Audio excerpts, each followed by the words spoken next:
मैं वैभव पंवार, ग्राम भैंसवाल, जिला शामली। मैं आपके साथ एक पोएम शेयर करना चाहूँगा जिसमें मैंने बिलों का एक्सप्लेन करा है कि ये कानून क्यों वापस होने चाहिए, इनमें क्या खामियां हैं।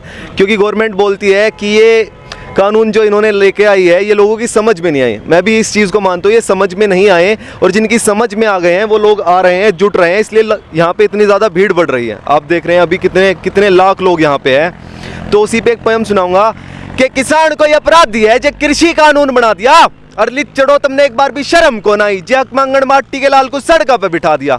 दिन रात खेता में जो खून पसीना एक करे, माटी में मिलकर माटी हो जा, सारे देश का पेट भरे, उसकी मेहनत का तुमने बहुत बढ़िया सिला दिया, और कि एक बार भी शर्म को नहीं, जे अंदाता ने सड़क पे बिठा दिया।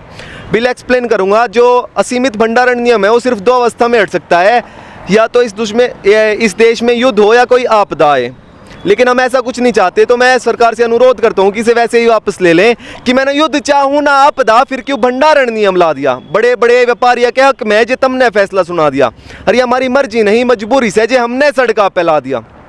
सेकंड, सुरक्षा समझौता अगर मूल्य आश्वासन दे रहे हो अनुबंध कृषि पे, क्यों किसान की फिरकी ले रहे हो। अरे या तो बहुत ही बढ़िया बात से है, जो फसला तो पहले उसकी कीमत दे रहे हो, पर जे बाद में बढ़ गए रेट उसकी क्या गारंटी ले रहे हो। इसमें कॉन्फ्लिक्ट है कॉन्ट्रैक्ट फार्मिंग में और एमएसपी में। क्यों ना मरने पे मजबूर करो, कम से कम किसी ते तो डरो, कहीं उगाओ कहीं भी बेचो, ऐसे नियम ला रहे हैं। बिचौलियों का खेल खत्म, और एमएसपी भी नहीं हटा रहे हैं। पर ये आप ही के मंत्री हैं मोदी जी, जो न्यूनतम सामर्थ्य मूल्य ने इस देश की अर्थव्यवस्था पर अतिरिक्त भार बता रहे हैं। नितिन गडकरी का बयान था साहब। और जिसने देश बचाया हर विपदा में गिरती अर्थव्यवस्था थामी है। सिर्फ कृषि ऐसा क्षेत्र है राकड़े थारे सामी है, हमेशा कृषि ने इस देश को बचाया है। जीडीपी अगर कहीं स्टे करती है तो वो कृषि के कारण है, हमारी फार्मिंग के कारण है। फिर किस मुंह है उसके हक ने इस देश पे बोझ बता दिया, अरली चढ़ो तुमने एक बार भी शर्म को नहीं, जे हक मंगणदाता ने सड़क पे बिठा दिया। उसके बाद जो भी होता है वो आप देख सकते हैं कि हम जा रहे थे आराम से पीसफुल प्रोटेस्ट करने, कि हम रामलीला मैदान में बैठ करके प्रोटेस्ट करेंगे, बहुत ही पीसफुल चलता जैसे यहाँ पे चल रहा है। तो उसी पे कहूँगा कि दिल्ली कुछ करण जो चाले हाल सुना नहीं सकता को पहुंचन तय पहले ही दिल्ली में बीच बॉर्डर पे बैरिकेड हटा दिया, और हम रोक के रुकने वाले नहीं। भले पानी का प्रेशर आंसू गैस के गोले और लाठी चार्ज तक करा दिया। और कोई नहीं, ध्यान रखेंगे मोदी जी कि कृषि प्रधान देश में देश के प्रधान ने इस देश के किसान को उसके हक की खातिर रुला दिया। तो यह सोचने समझने वाली बात है भाई सारे को, कि जो कुछ भी हमारे साथ हो रहा है तो वोटिंग देख के करियो, क्योंकि मैंने भी वोट मोदी जी को दी थी, और गलती होगी, जनता भोली है, गलती हो जावे सब तो हो जा। तो थोड़ा सा इस बार देख करके, और ये जो बोला है ना इन्होंने कि 1.5 साल तक हमने इसको स्टे कर दिया है, तो ये सिर्फ चुनावी एजेंडा है इनका, क्योंकि कुछ राज्यों में चुनाव है, लेकिन जितना बढ़ेगा ना उतना महंगा पड़ेगा ये। तो एक और सुनाऊंगा आपको इसी चीज़ पे, एक मेरा खेती का कुछ एक्सपीरियंस है वो भी शेयर करूंगा कि मेरे से खेती नहीं आती थी। लॉकडाउन में मैंने फर्स्ट टाइम खेती करी है, क्योंकि जॉब सबकी चली गई थी। तो उसी पे मैंने लिखा था कि मैं छोरा सू किसान का, मैंने खेती करनी आवे हैं, औरों का भी पेट भरे और हम मेहनत की खावे हैं। जिसने मेड़ पे माटी धरी कदी ना वो के किसान को जानेगा। और भाई अरे भगवा भी राजनीति करे, कोई फायदा ना सरकार को समझाने का। मैं मुजरिम सू मने जुर्म करा, जो कोई पहचान पूछे तो किसान बतावे है। अरे एक तोड़े जाड्डे में कोरा मार के ऊपर तो लठ पुलिस के आवे हैं, और जो कोई पहचान पूछे मारे तुम्हारी तो हम किसान बतावे हैं।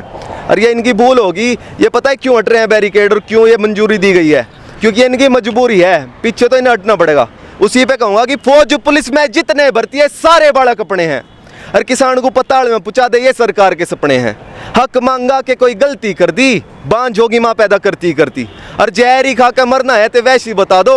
और किसान भाइयों अगर पैदावार बढ़ानी है तो पेस्टिसाइड्स और फर्टिलाइजर्स का यूज बढ़ा दो, यूं ही तो सरकार चावे है।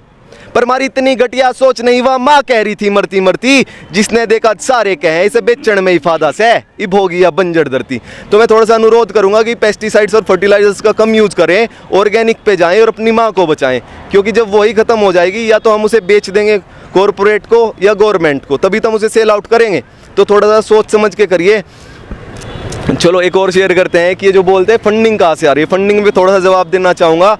कुछ बच्चे गुल्लक दे के गए हैं स्टेज पे, तो वहाँ से आ रही है फंडिंग। और किसान को अन्नदाता को फंडिंग की जरूरत नहीं है, फंडिंग की जरूरत है मोदी जी को, इसलिए वो अडानी अंबानी का साथ दे रहे हैं, इसीलिए वो ये सब कर रहे हैं। ये बिल उनके लिए, कानून उनके लिए है, उनके बेनिफिट उनके फेवर में है।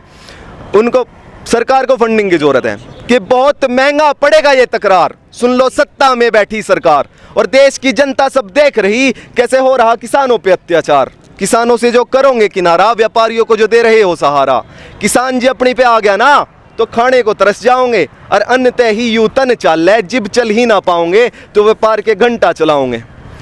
ये एक मैसेज है गवर्नमेंट के लिए। जय जवान जय किसान, जय जवान जय किसान। और इस गवर्नमेंट की मंशा क्या है उस पर भी एक पोयम सुनानी चाहूंगा कि मंशा क्या है इस गवर्नमेंट की, कि ये देश का अन्नदाता है, नील इसका बैंक खाता है, मरने को मजबूर है हाँ भी जिंदा जरूर है, कुछ दिन और खैर मना लो, इसकी मेहनत का तुम खा लो, ये अगर खाली पेट सो जाए ये सरकार का कसूर है।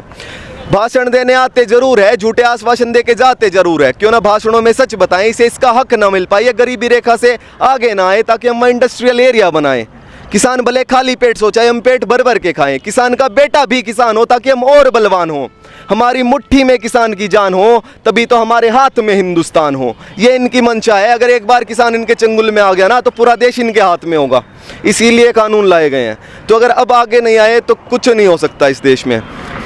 चलो एक और सुना देता हूँ, जो आपके क्वेश्चनिंग है उस पर सुना देता हूँ। आप बोलते हो ना कि आतंकी खालिस्तानी ये सब बोलते हैं, तो उसी पे कहना चाहूँगा एक बार आके तो देखो, और हम अपना क्या सर्टिफिकेशन दें इन्हें ये प्रूव करने के लिए कि हम किसान हैं। के आखा के अंधेर कान्ना के बह रहे हो, जो देश के अन्नदाता ने आतंकी कह रहे हो, और इतना जो जुलम डारे हो मरण तो लाग रहे हैं, रोजिब के कतई नासी चाह रहे हो। कोई ठंड त मर गया किसी ने फांसी लगा ली, साधु संता के वेश में बयान देने वाली, किसानों को वामपंथी किस मुंह तक कहा, जी तो कर रहा दे दूत ने दो चार गाड़ी, पर मैं संस्कारी बालक सुना कोई गुंडा मवाली। हमें ऐसे संस्कार नहीं दिए गए, और सारे संस्कारी बालक है, युवा भी बहुत ही पीसफुल प्रोटेस्ट कर रहे हैं। तो जी धन्यवाद टाइम।